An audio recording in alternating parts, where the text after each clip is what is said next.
Welcome to the Beef Cattle Research Council's webinar on economic vaccine protocols.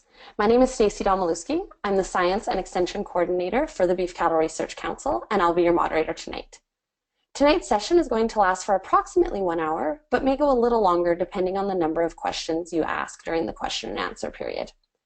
If you're on Twitter, tweet along with us tonight using #BeefWebinar. We are recording this session, and I'll email a link to the recording out to everyone that registered within the next couple of days. So if you miss hearing anything tonight and want to watch it again later, you can. Of course, you'll be able to hear and see tonight's presenters, but we can't hear or see you. So if you do want to communicate with us, just type into the small chat window on the control panel on the side of your screen. And if you have any questions or comments for either of tonight's presenters, that's where you can type them. Feel free to send in questions at any time during the presentations, but we'll answer them all towards the end of the hour. If your internet connection is a bit slow tonight, it might help to close any other programs that are using the internet, as well as close the webcam window. This means you won't be able to see us, but it might help the slides and the audio come through a little more clearly. All right, so let's get started. So here's what we'll be covering tonight. We'll first hear from Kathy Larson on the economics of vaccine protocols. Then we'll hear from veterinarian Nathan Erickson on making the most of vaccine protocols. We'll open it up to some questions from you and then end with some closing remarks and where you can find more information. So with that, we'll get right down to it. I'm pleased to introduce our first speaker of the night, Kathy Larson. Kathy is a research economist at the Western Beef Development Center, where her research focuses on helping producers understand the value of measuring costs and production in order to manage and increase their profit potential. So Kathy, you should be able to, there we go. All right. Just letting everything transition over. Good. There we You can go. see my slides? Right on. All right, thanks for that introduction, Stacey, and thanks for the opportunity to present on a BCRC webinar. I have had an opportunity in the past to do this, and it's as I was saying earlier with you before things got started, I think BCRC is doing a great thing by offering these webinars to producers. So I'm speaking on the topic of economics of vaccination, and over the next 20 minutes, I want to cover off a couple of things. I'm going to share some results from the Western Canadian cow-calf survey. We asked a couple questions on vaccination, so I'll share those results with everybody.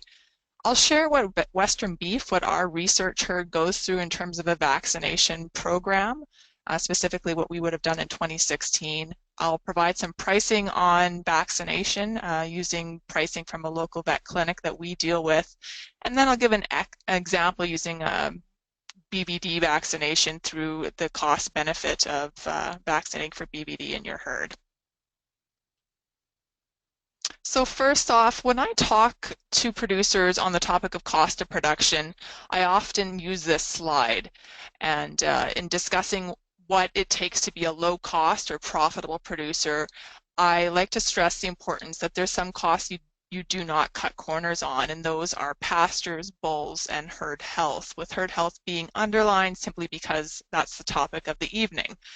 Spending less on these items often leads to reduced herd productivity and thereby raises your costs. So here's a logo from the Western Canadian cow-calf survey. I'm not sure how many of you listening tonight have heard of this survey. Just a quick slide to give you some specs about it. We worked together, a number of organizations from BC to Manitoba, to essentially revive a survey last conducted in Alberta in 1998. And our intentions were to generate an updated set of benchmarks on production practices as well as performance measures. So getting a handle on what's average conception rate, what is the average breeding season length for each of the provinces.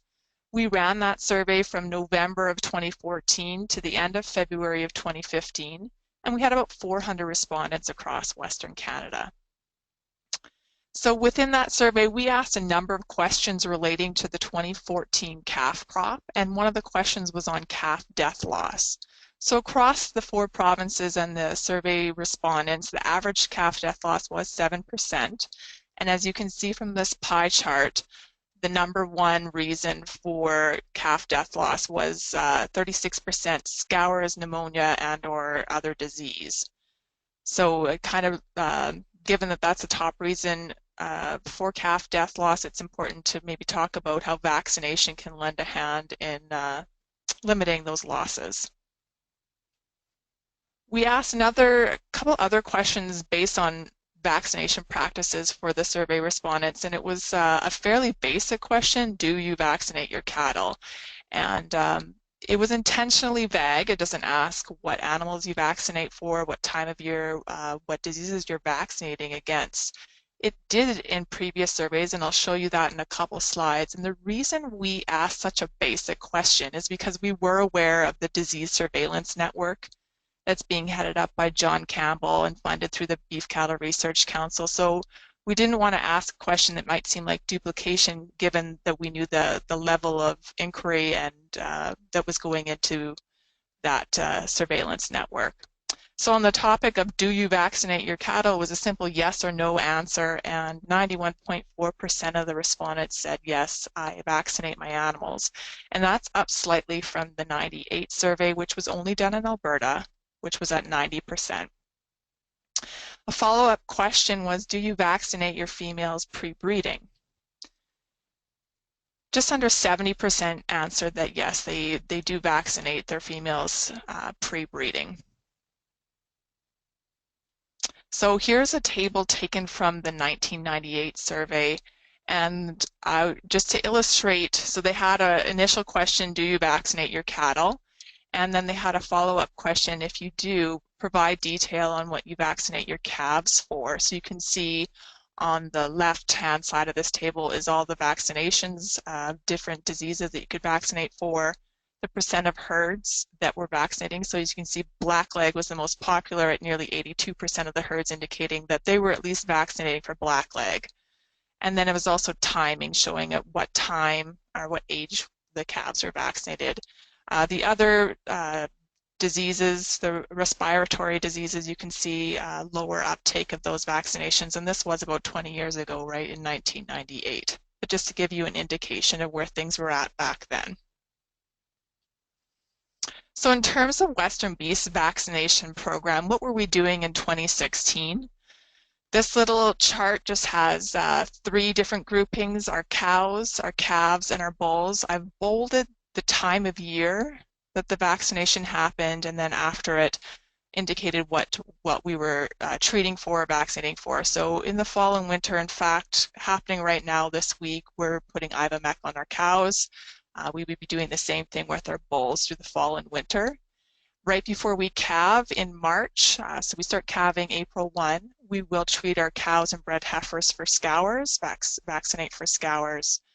And then in June at pasture turnout, you can see for cows, calves, and bulls, we give them all the same vaccination protocol. They're getting blackleg with Haemophilus somnus, BVD, IBR, PI3, BRSV, and then given our area and the past history for anthrax, in parts of the area where we do send cows for grazing, we vaccinate for anthrax every year as well.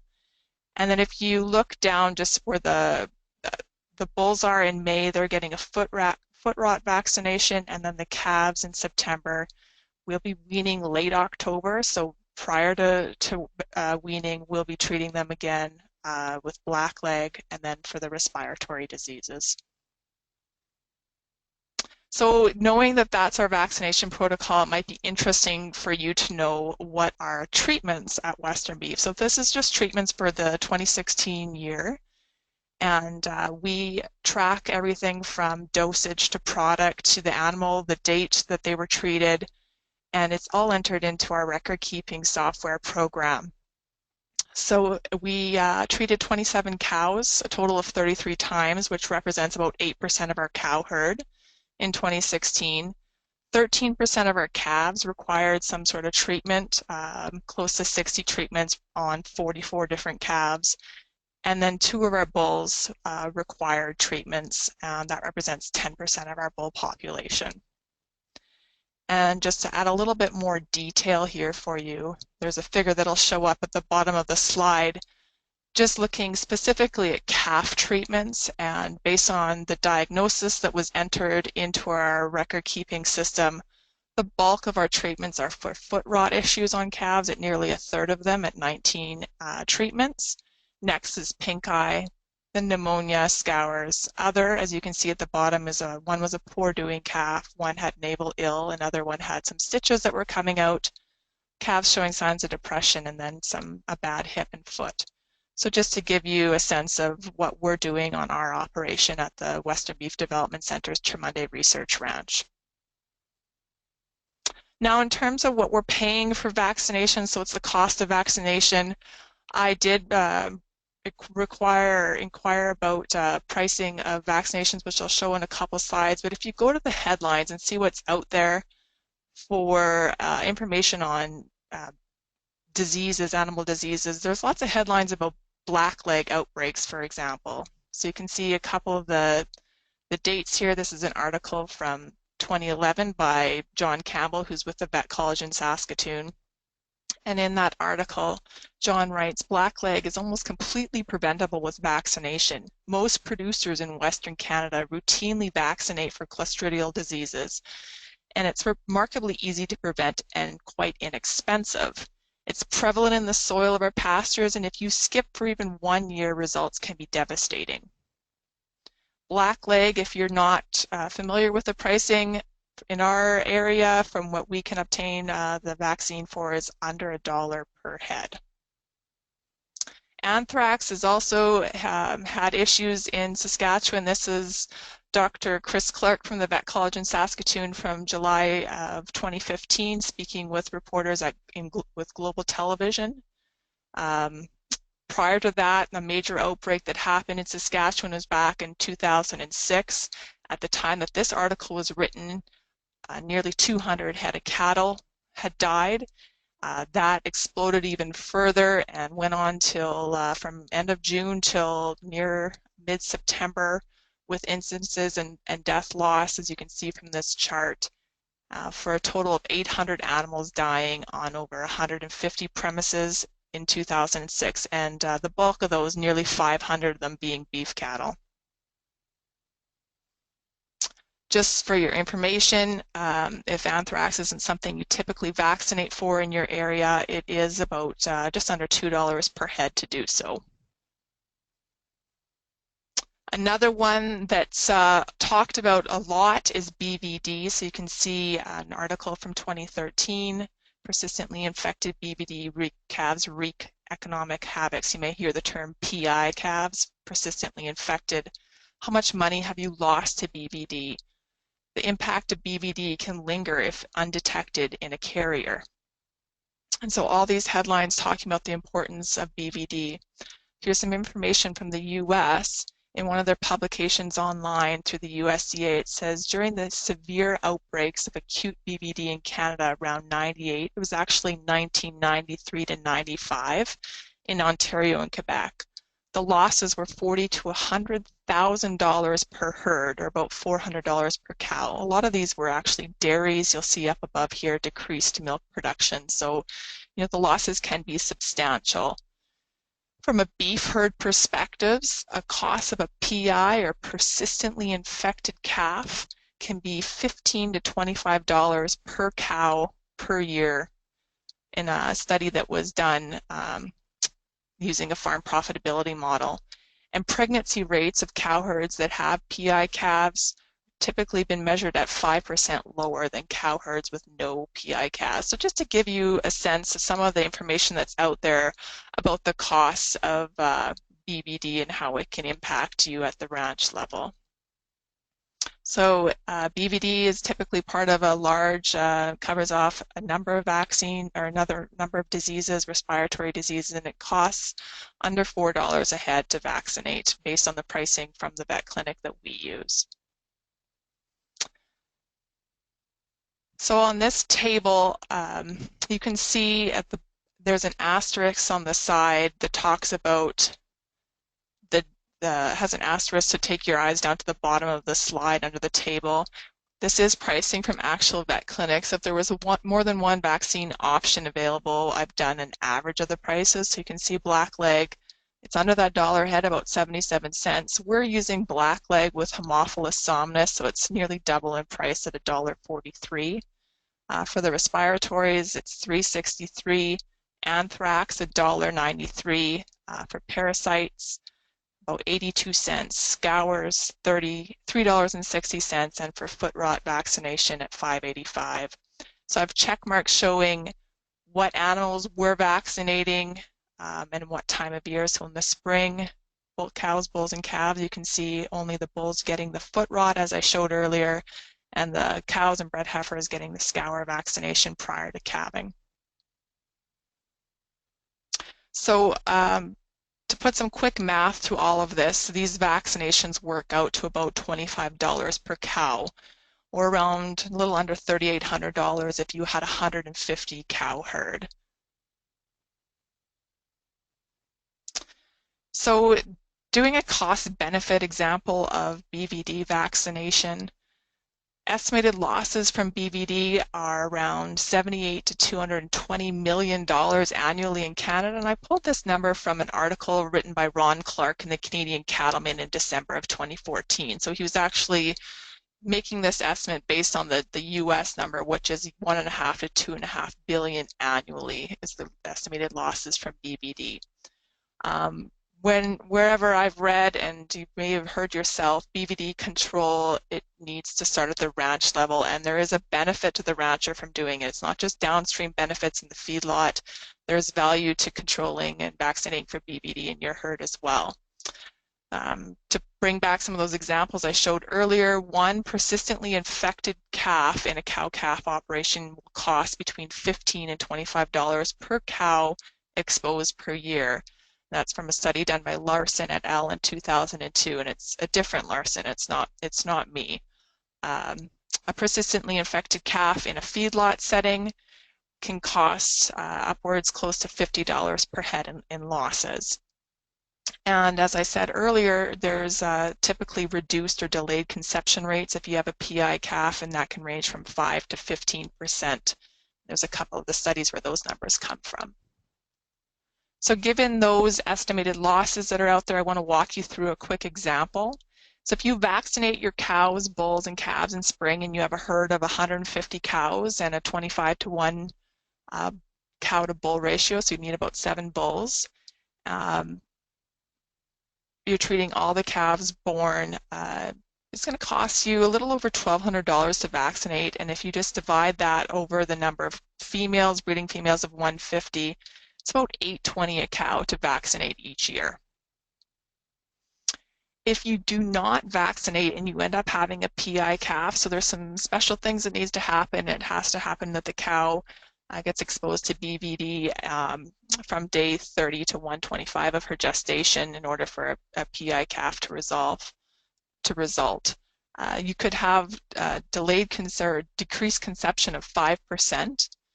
On 150 cows, 5% of the cows not giving you a calf would be about 8 calves. We assume an average weaning weight of 550 pounds, and using the average steer and heifer price for 550-pound calves for Saskatchewan, so you can see the little asterisk here, average price of steers and heifers in Sask for October and November this past fall was $1.65. What's the loss in calf revenues that you undergo is about $72.60, nearly $7,300. If you divide it over 150 cows, it's about $45 per cow loss. So you either put out $820 a cow to vaccinate or run the risk of losing $45 per cow from decreased conception rates. So just in closing, a couple of points to bring home to you again.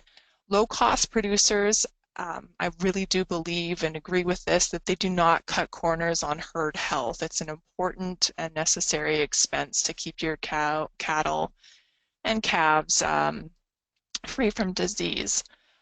It's important, I shared with you Western Beast vaccination program. We worked through that with our vet. We utilized the vet services from the University of Saskatchewan's Vet College.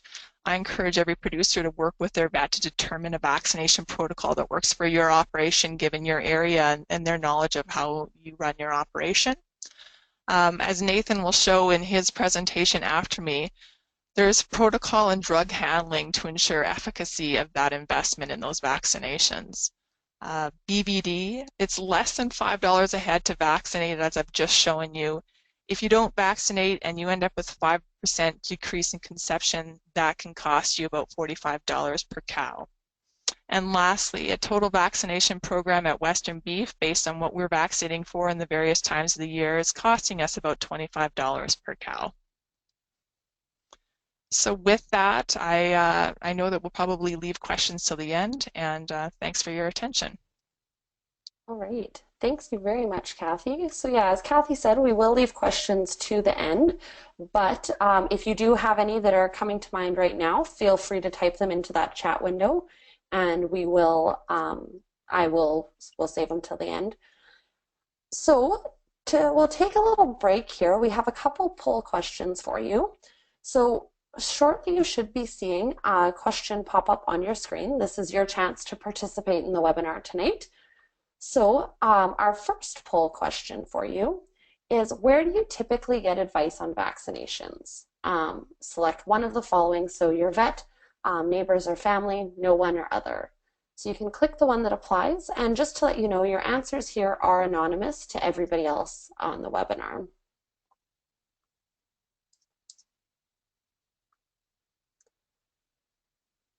So I'll give you guys a couple more seconds to get some of the remaining answers in. All right. So the answers here, it looks like about 89% are saying they typically get them from their vet, about 9% say neighbors and family, and about 2% say from some other source. All right, so we'll move on to the next question here. So have you received consultation for the proper use and storage of vaccines? So yes, no, or unsure.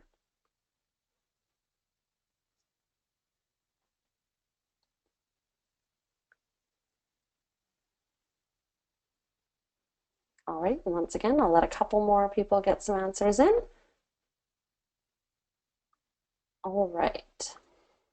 So it looks like about 86% of you have received consultation. About 11% are saying no, and about 4% are saying unsure. So hopefully after tonight's webinar, you'll have some good questions to ask your veterinarian. So the next one here, what type of vaccines do you regularly use? So for this one, you can select any of the following that apply. So modified live vaccines, killed vaccines, intranasal, or unsure.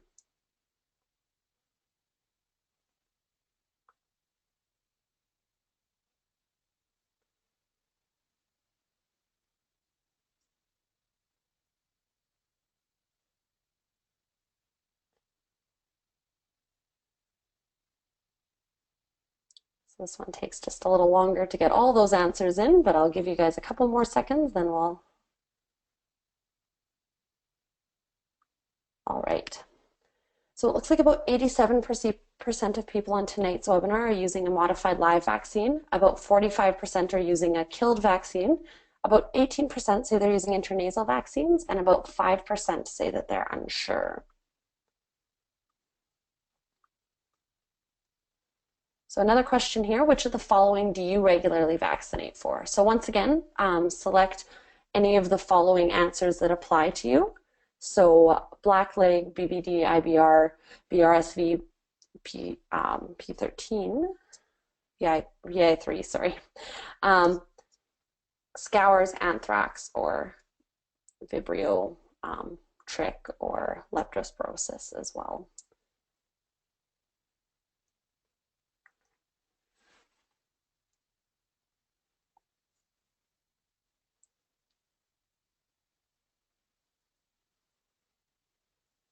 Okay. So it looks like almost everybody on the webinar is vaccinating for BBD, IBR, and those ones. 89% say they're vaccinating for blackleg, 63% are vaccinating for scours, about 14% say they're vaccinating for anthrax, and for vibriosis and those, there's about 23%. So one last question for you. This one's kind of the trivia question of the night. So which of the following statements is not true when it comes to using modified live vaccines? So mix what should be used within 1 to 2 hours, place the reconstituted vaccine on ice to increase its life or useful life, and avoid exposing the bottle to light. So click the one that doesn't apply.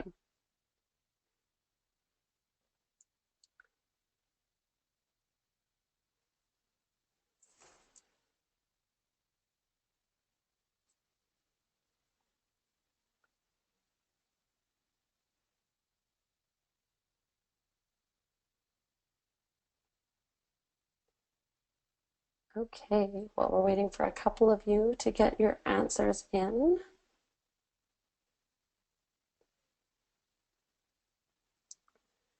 Okay, so about 65% are saying to place the reconstituted vaccine on ice is the wrong answer. 23% are saying avoid exposing the bottle to light is the wrong answer. And mix what can be used within 1 to 2 hours is the wrong answer, is about 12%. With that, I'm going to introduce our next speaker, and he can tell you the answer for our trivia question.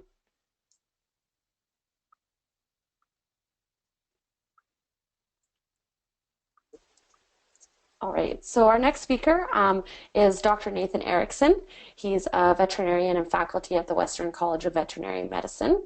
He grew up on a cow, calf, and swine operation in Alberta, and on completing his degree, he worked as a cow, calf, and feedlot consultant before returning to teach at the Western College of Veterinary Medicine. So you should be able to share your screen now.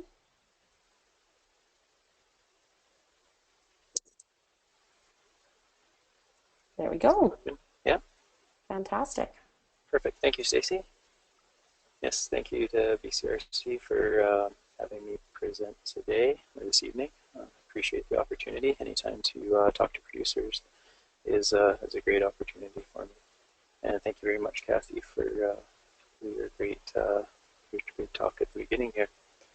That last question, so we had, which is not true, so mixing vaccine and making sure you use it within 1 to 2 hours, or placing it on ice to increase the life expectancy of the vaccine, or avoiding the light exposure.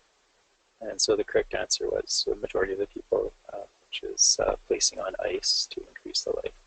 And I'll talk a little bit more about that later on in our presentation today. So today's presentation, what I'd like to do is have the opportunity to talk to you about essentially how to get the most out of your vaccine protocol, and also to create a better understanding of what we should expect from our vaccine protocols. So Kathy went through quite a few of the different diseases and reasons why we vaccinate, and definitely Clostridium and our respiratory pathogens in our calves are very important, and we do see that a lot of the producers on the line today are vaccinating for those. And then for the cows also, our Clostridials are important, and then we also want to make sure for our cows that we're protecting that fetus, trying to control any sort of disease that might cause disruption to that fetus, so be it creating a persistently infected calf or some virus or bacteria that might cause abortion. Also scours, and then potentially respiratory too. We have seen some cow herds having problems with respiratory disease in mature cows as of late. Other reasons too for vaccination can be for foot rot, pink eye control, anthrax, and rabies. Rabies is fairly uncommon out in Western Canada. Just a couple points I'd like to make just before we move on. That is just with regard to some terms. When I say the word pathogen, what I'm talking about in this discussion is viruses or bacteria. That's basically what we're vaccinating for. So it's the bug that's causing the disease, what we're trying to control.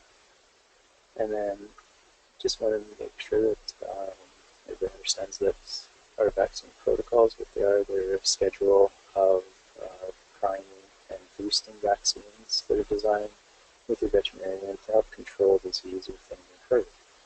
What does this control really mean? What should we expect out of it?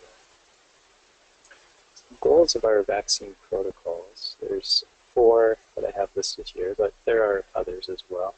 I think the 4 most important are, if we expect that animal that's vaccinated, what it should do is it should reduce the number of animals in total. So if we have a pen of calves and we vaccinate them for a respiratory disease, to reduce the total number of animals that are shedding those pathogens, shedding those bugs.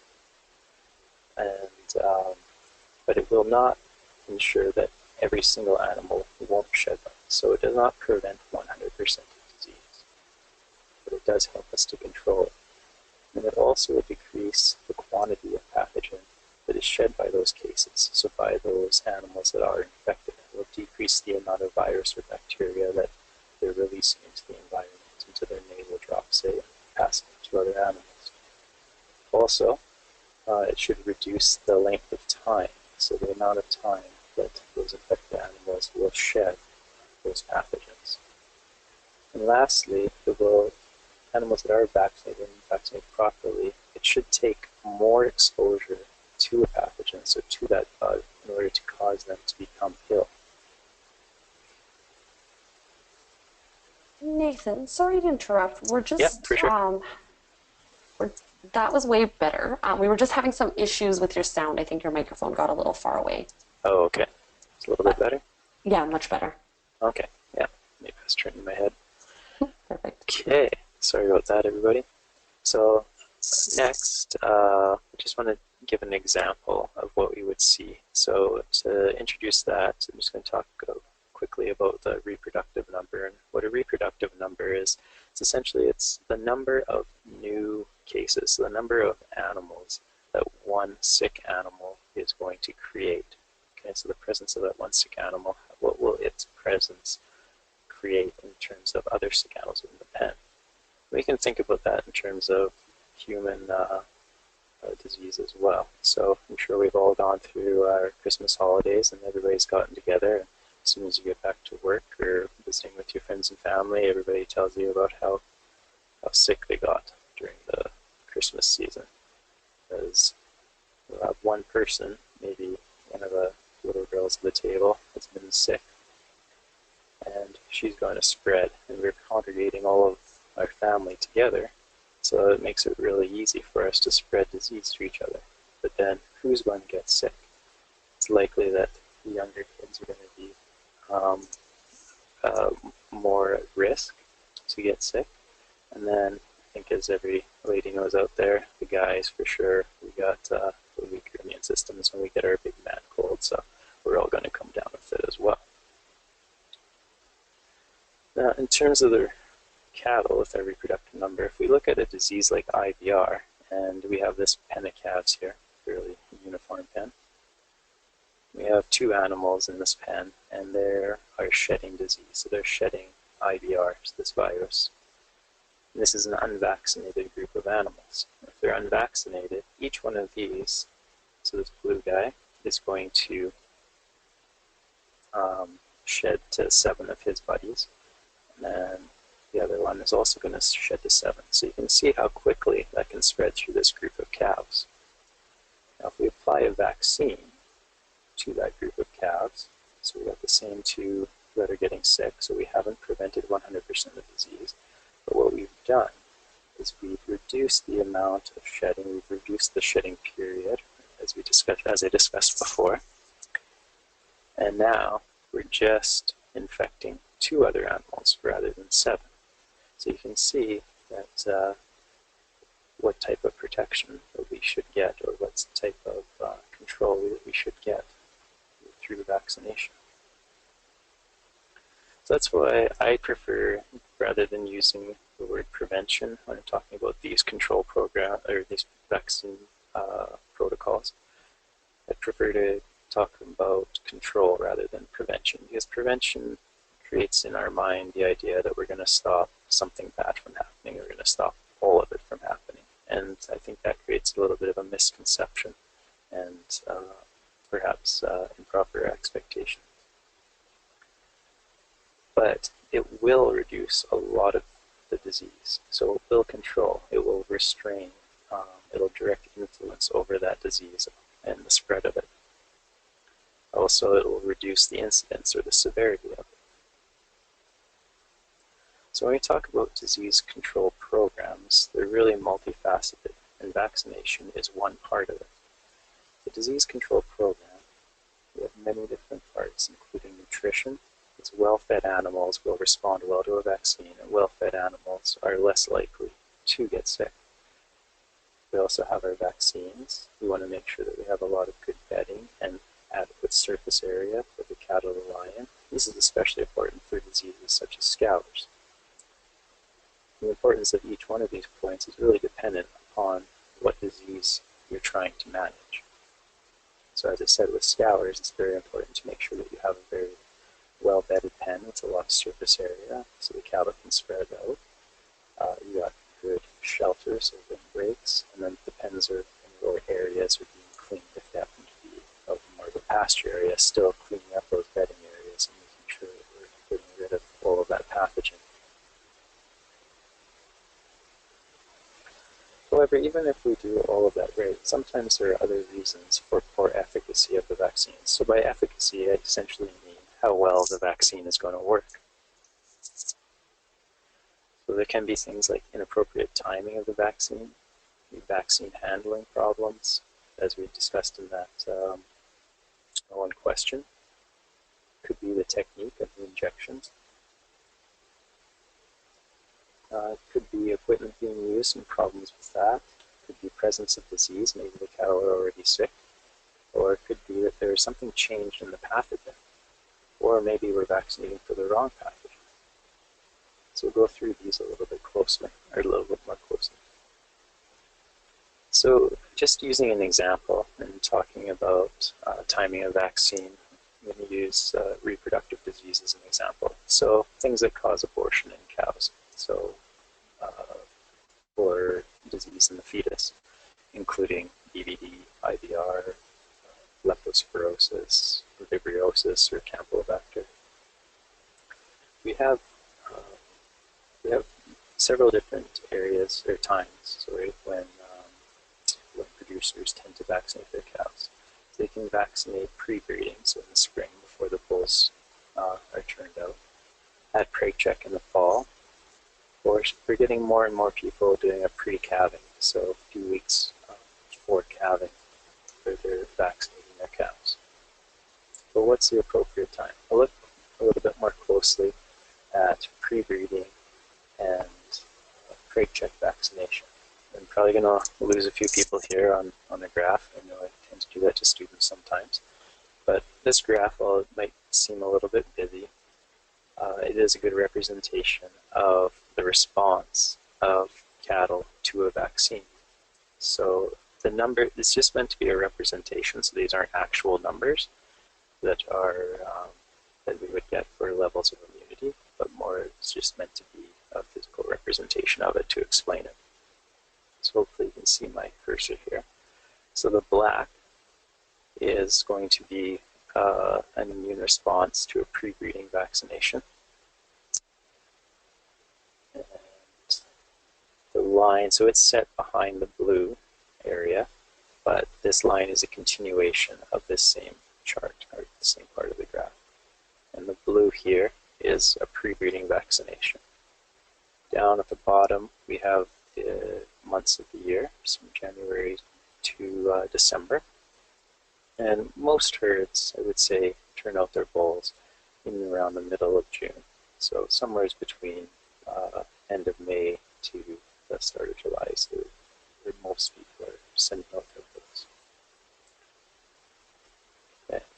We also need to think then about the risk period of different diseases. So different diseases have a risk period that is within certain portions of gestation. So for BVD and development of persistently infected calves, that tends to be within the first 3 months of gestation. If we look at IVR, lepto, and vibrio, they tend to be a little bit later on in gestation, so over about 4 months, though they have been seen earlier on as well. So if we're vaccinating pre-breeding, where this red circle is, about what we're doing is the cow doesn't have absolutely zero immunity at this point. Depending on what type of vaccine schedule or program she's on, whether it's a killed vaccine or a modified live, she's going to have different level at the point where she's requiring her booster. When we do boost her, though, we're going to have an increase, and it should be probably a little bit quicker, I would say, than what I'm showing here. But we do have an increase in the antibody levels, the level of immunity. And then over time, this immunity is going to start to wane and decrease. But what's important is on this pre-breeding shot, we have the maximal immunity in this cow during the highest risk period for BVD, and also very high immunity still during the high risk period for IBR and lepto. Whereas if we vaccinate at crate check in November, we're actually missing out on an opportunity to prevent BVD at its highest risk period in the first 3 months. Again, it does depend somewhat on the type of vaccine that you're using, but there is that potential that we could prevent more cases by vaccinating at the appropriate time. Now, I also understand that it's not simple for everybody to be able to do this, and it doesn't work for everybody's operation, and we do need to work with whatever works best for that operation. But we need to create that understanding that there is a potential for a missed opportunity, and it could be a reason why a certain vaccine protocol is not functioning as you would expect it to. Moving on, vaccine storage is also very important. This is something that I've not seen many people talk about too much, so I do like to bring this up, especially with regards to fridges and where the vaccines should be stored. Fridges have inconsistent control of temperature within them, and for that reason, we should be storing our vaccines in the middle shelves of the fridge, and that is because the temperature is most consistent in this area. So both of these. Definitely don't want to be putting them in the freezer compartments or the doors. The doors are the least well-controlled areas for sure, and even within these middle shelves, it's good to keep them in the middle of the fridge rather than right beside the walls of the refrigerator. Vaccines don't really like temperature change, and this is especially in regards to modified live vaccines, which I did notice most of the producers online here are using. So with a modified live vaccine, that's ones that we have the diluent and then the powder cake, and we mix them together. We only want to mix what we'll use within an hour, and the reason I say an hour, because you can go 1 to 2 hours, but the reason I say an hour is because invariably something goes wrong. Head gate breaks, cattle get out, anything. So you really want to make sure that you don't mix up too much vaccine, because it will be wasted or will not work as effectively. Want to make sure that once these are mixed or during transport, that they are not put onto direct heat. The reason I'm talking about heat is because in the fall, sometimes with the winter vaccines, right, we're going to try to keep these vaccines warmer, right, so that we're not freezing up our needles. But we shouldn't be placing the syringes or the mixed vaccines or any of the vaccines directly onto the heating pads or directly under the overhead heaters if you have those around. You also want to avoid freezing, so placing directly on ice packs, be it whether you're taking it home from your vet clinic or whether you're just taking it out to the chute to use it. Make sure you just put either some packing paper in between the vaccine and the ice pack, or a towel, something like that. You don't want to put it straight on. These modified live vaccines, again, they really don't like extreme temperature changes and are live, so will have a chance of killing off some of that virus. And then also avoiding exposure of the bottle to light for long periods of time. So just pulling them out when you need to be using them. injection sites are also very important. Most of our vaccines are subcutaneous, some are intramuscular, but making sure that you're using the proper route for the vaccine, so make sure that you talk to your vet or read your label prior. It's also important with the sub-Q to make sure that we give it in that sub-Q region. What I tend to see a lot, at least at feedlots, is people taking the vaccine guns and just holding it over top of the neck and injecting directly into the top line of the animal. And what's in here is you have a ligament in this area, and chances are you might go underneath the skin, so even beyond the sub-Q tissue, and then end up injecting directly into that ligament. That could cause some pain for the animal for sure, but more important for this talk is that you won't get proper absorption of that vaccine. So you want to make sure that you give the vaccine so that it will be absorbed properly, and so that you get the best immune response that you can.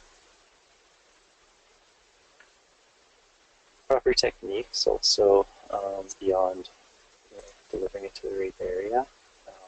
Also, what we want to make sure is that we are giving the vaccine as cleanly as possible, so making sure that we're not injecting into any obvious dirty manure areas. If we bring in and cause any sort of an abscess, yes, we'll have that abscess to deal with, but even if you just get a small amount of material in there and cause more reaction than would be normal, there is a potential that you could reduce the efficacy of the vaccine, so the response to the vaccine.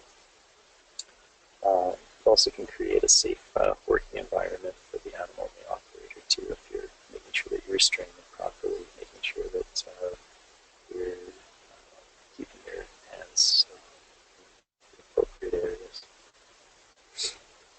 Syringe maintenance is something we often don't talk about.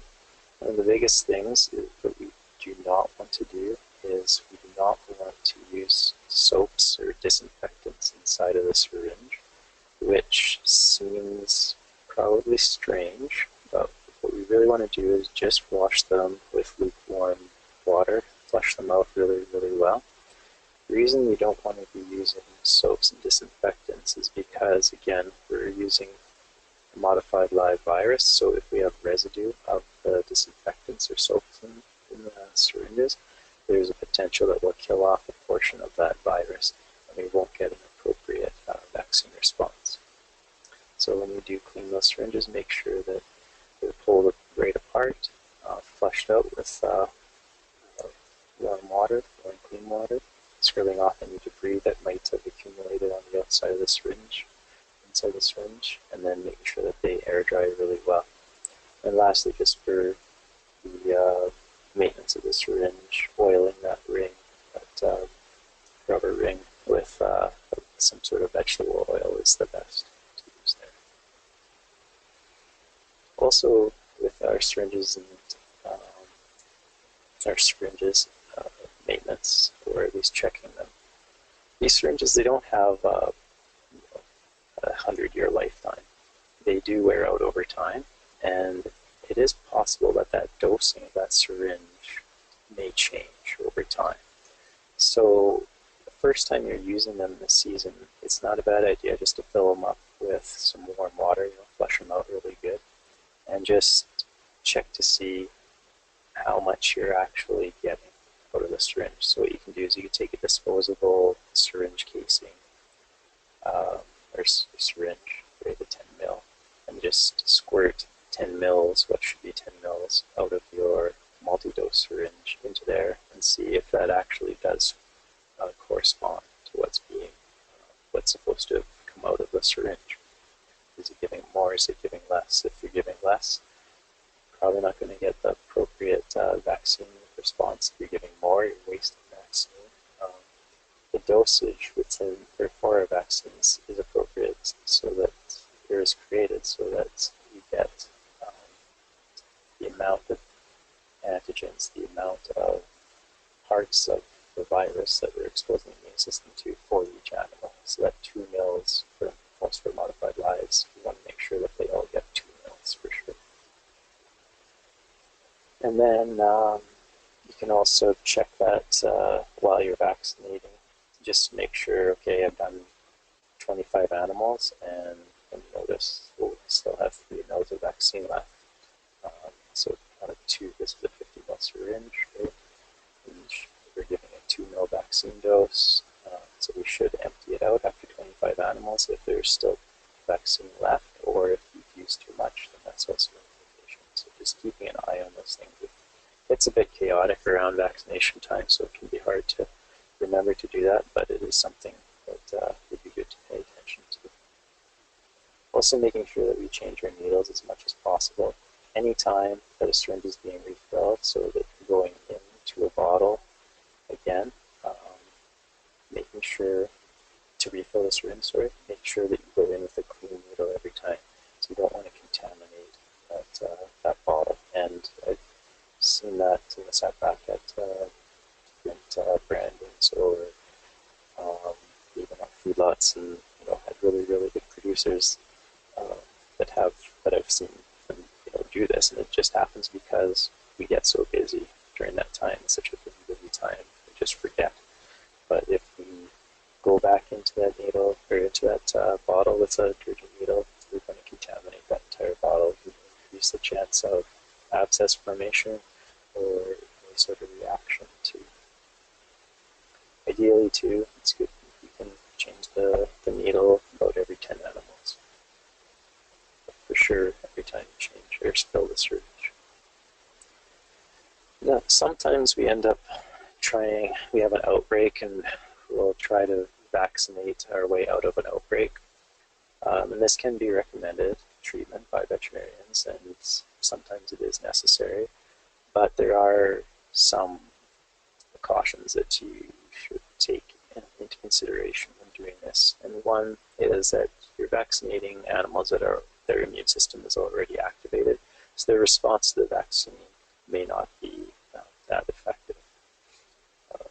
Also, if the disease is already ongoing or occurring, you need about, if you're boosting, you need about 2 weeks to get a response to vaccine. If it's the first time that they've ever gotten the vaccine, you need about 4 weeks.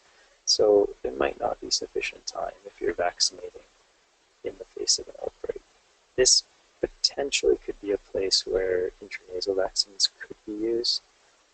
And I know some veterinarians have recommended that, and I've done that. I don't believe, as far as I've seen, I haven't seen any actual research showing the effectiveness of using those vaccines during an outbreak, but there is a potential, because what's happening is we're getting, with those intranasal vaccines, we're getting a local response. So we're not actually relying on the immune system of the entire animal. So if we're doing intranasal, we're just stimulating the immune response in the nasal passages.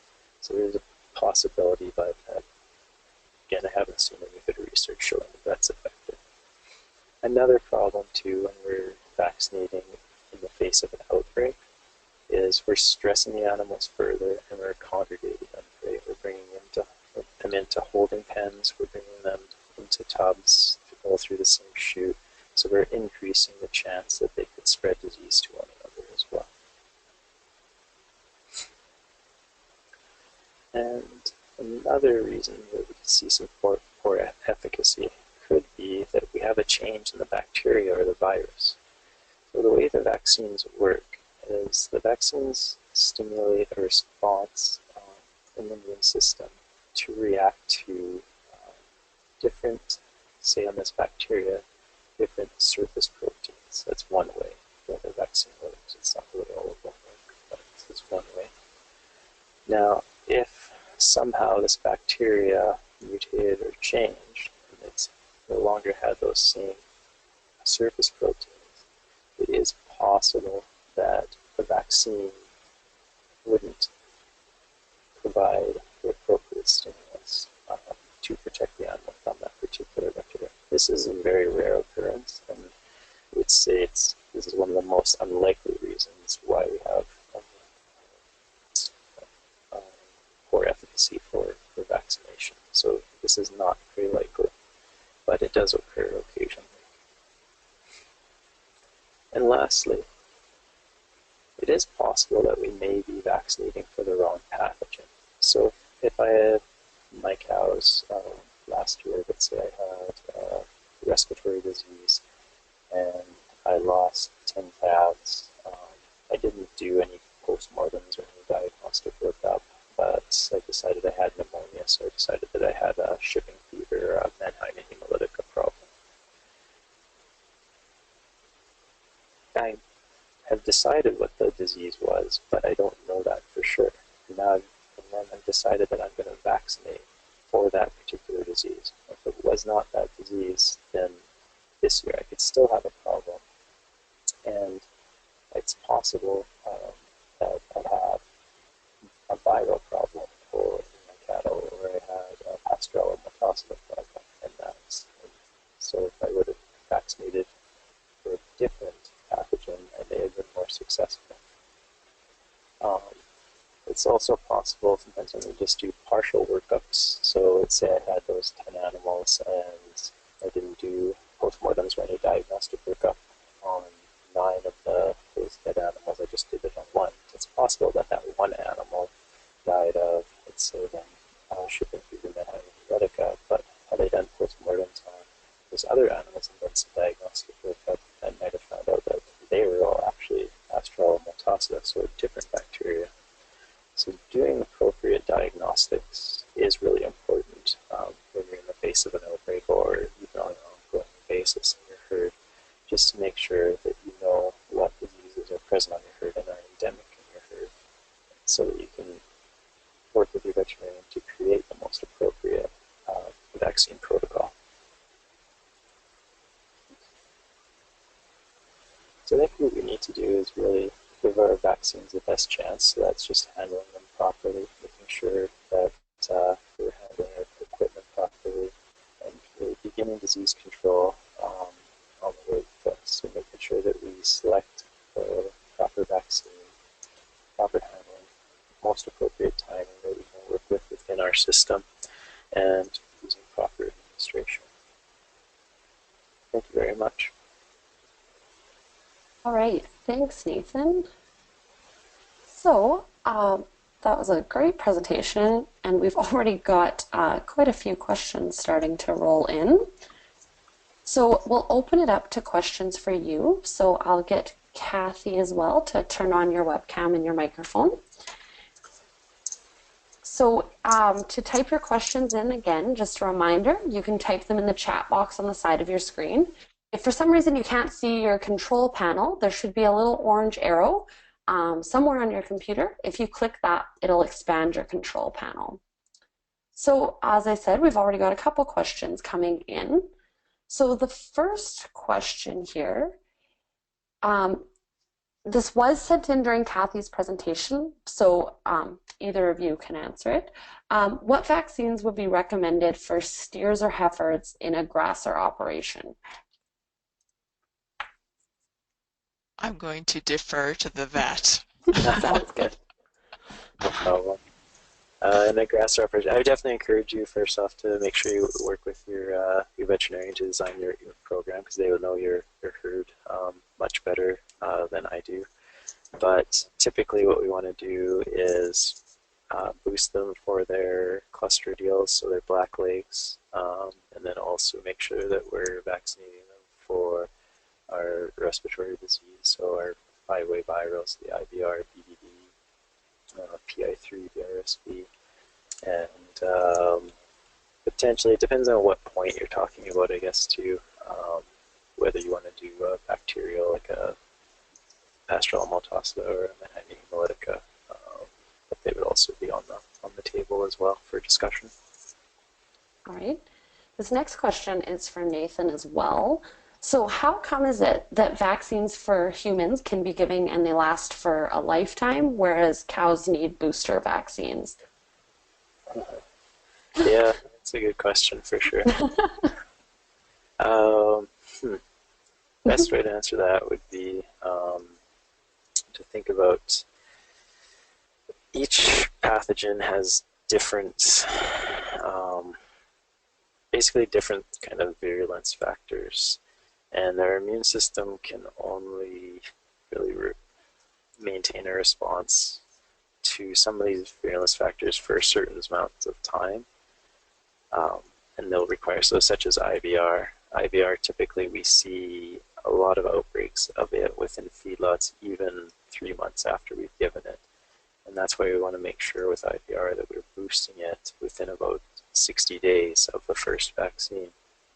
And that's just because the immune system does not respond extremely well to the vaccine. So some of it can be the disease, some of it can be we're trying to vaccinate them to so many different antigens at the same time, which we need to.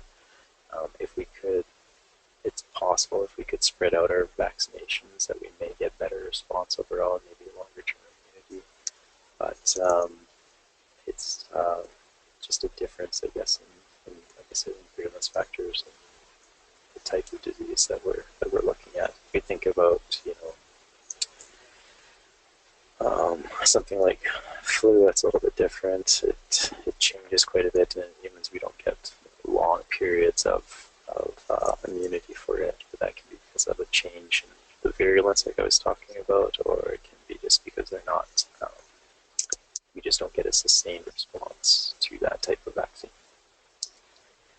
All right. So, Kathy, this next one's for you. Have you done the economic analysis for vaccines like foot rot that you have to do every year? And if so, do those types of vaccines pay?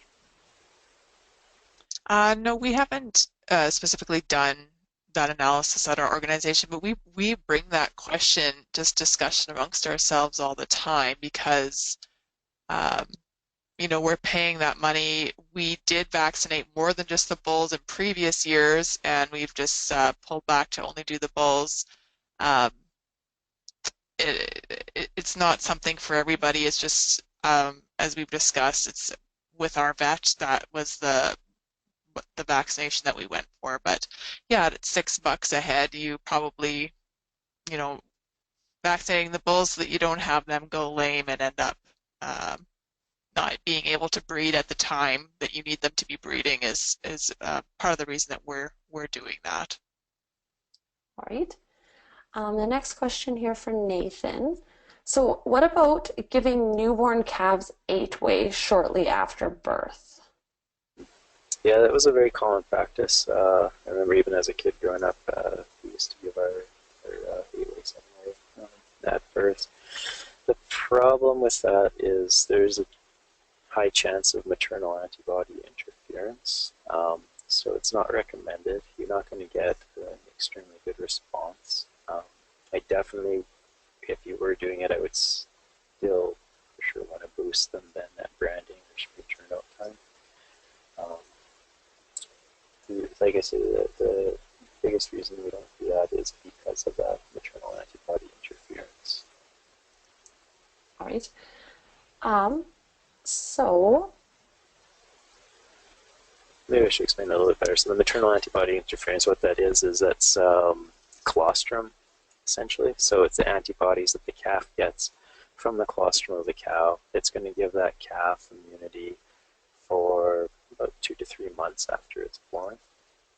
And when the calf has all of that antibody circulating in its system, it does not respond appropriately to a vaccine to cause a systemic response. all right, thanks.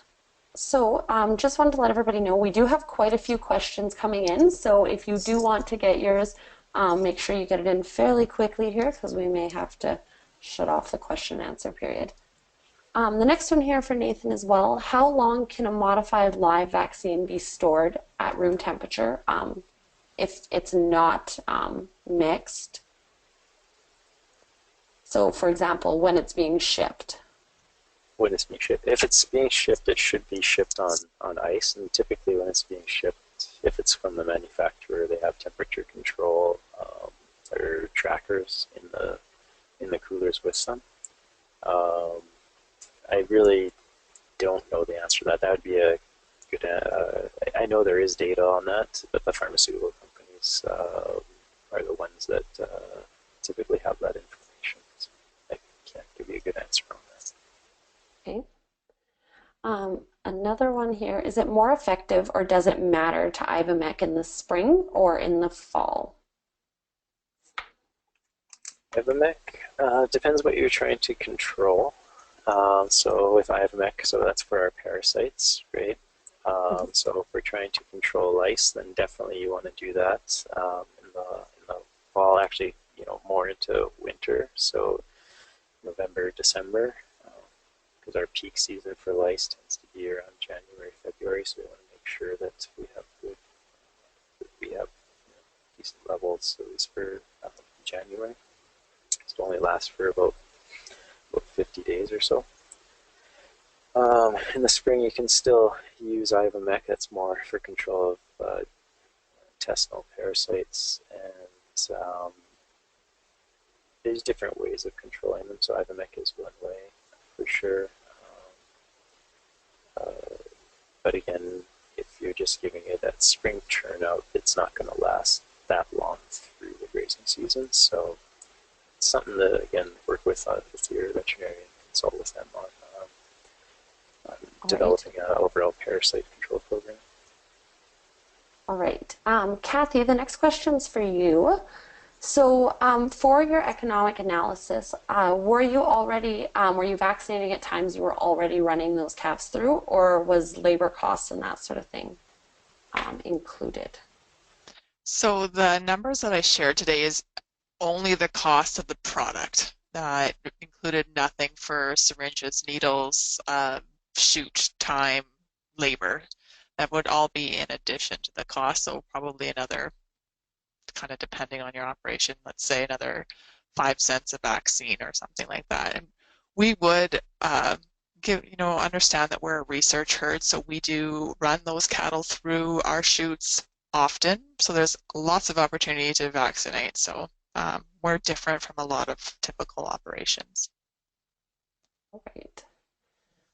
So for Nathan here, if you have a PI female, will vaccinating her help suppress her shedding BVD? If you have a diagnosed PI female, you should cull her out of the herd. I wouldn't do anything other than that, because she's going to continue to, we're not going to be able to cure her. All right, so we have a couple more questions here. Next one for Nathan here. Actually, I think there's a couple of these we can combine. Can you vaccinate with Scour's respiratory viral vaccines and blackleg at the same time, pre-calving, assuming they've already received the necessary vaccine? So assuming it's a booster, I guess. Yes and no. You got to be really cautious. So when we do these vaccinations, we need to be cautious in terms of how many vaccines we give that have what are called endotoxins in them. So vaccines that have endotoxins in them are the Scour vaccines, are Lepto and Vibrio, and then our Clostridiols. If we stack too many of these together, we can cause abortions. So we need to be really cautious in using those. The general recommendation is to use no more than 2 vaccines with endotoxins at one time. So there's always safety. And that's why I always say it's really important when you're building the protocols to work very closely with your local vet. Right. So the last, there's about 2 more questions here. So,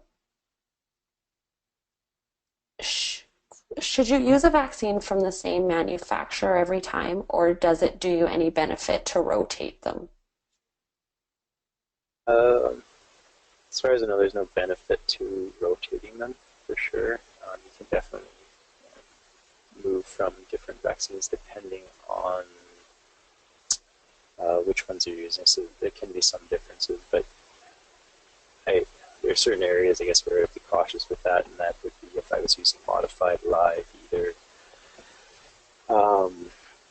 at preg check, so when the animals are pregnant, or at that pre-calving interval. So I'd make sure that I, again, talk to my vet and have them talk to the manufacturers to make sure that they think that those vaccines will work well together and pair well together. It's really a individual situation question that you need to answer. All right, I'll give you one last one. It's kind of a big one, and then we'll end off with that. Just warning you. After one.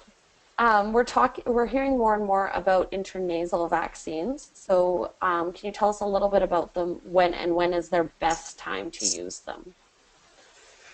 Yeah, intranasal vaccines, I've had that the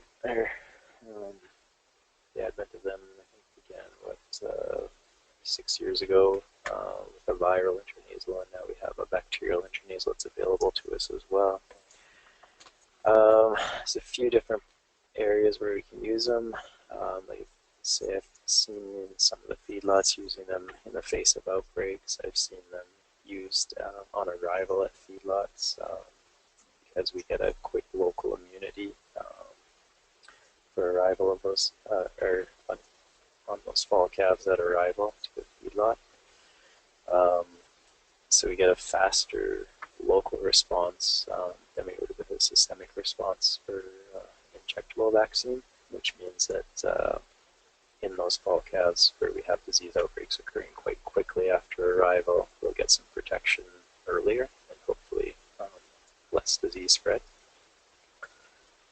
Another area where they have been used is they can be used in very young calves. On label, I think it's 3 days for one, and I think 5 days. You'd have to check it. Maybe it's 10 days on the other one. But you can use it closer to birth, and again, that's allows you to bypass some of that maternal antibody interference, so that colostrum interferences that I was talking about. But then those should be boosted for sure within 2 months. They're interesting vaccines, and I think they're going to be very useful. We just need to figure out where the best place is for them and do some field trials to figure that out.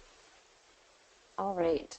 So with that, I think we're going to end the question and answer period there. I see a couple questions still coming in, but as Nathan mentioned, make sure you're talking to your veterinarian about the best vaccine protocol for your operation, and hopefully you have some good questions to bring forward to your vet after watching the webinar. So I just have a couple more things before we close off tonight.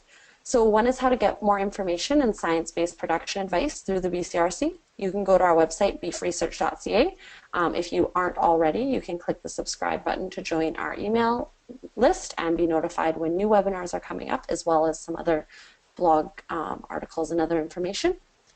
If you have a Twitter, Facebook, or YouTube account, you can connect with us there as well. So don't miss our next webinars that will be coming up. The next one is actually just next week. We're going to be hearing about threats and opportunities related to climate change and how beef producers can adapt to climate change. The next webinar coming up will be on making forage mixtures work for you, and that one will be in February. So make sure you join us for those. So very shortly, as soon as this webinar ends, you're going to be asked to complete a short survey that asks about tonight's session and what you're most interested in for future webinar topics. We do need your feedback so we can do the best job that we can to deliver information that's both useful and meaningful to you and helps you make informed decisions on your operation. So please complete the survey and don't hesitate to contact me if you have questions or comments or suggestions at any time. You're going to receive an email from me, as I mentioned, with a link to watch the recording within the next couple of days. There'll also be some link to some additional information in terms of vaccine protocols. So that's it. I want to thank everyone at home for joining us tonight. And on behalf of everyone, thank you, Nathan and Kathy, for volunteering your time and expertise tonight. So good night. Good night. Thank you. Good night.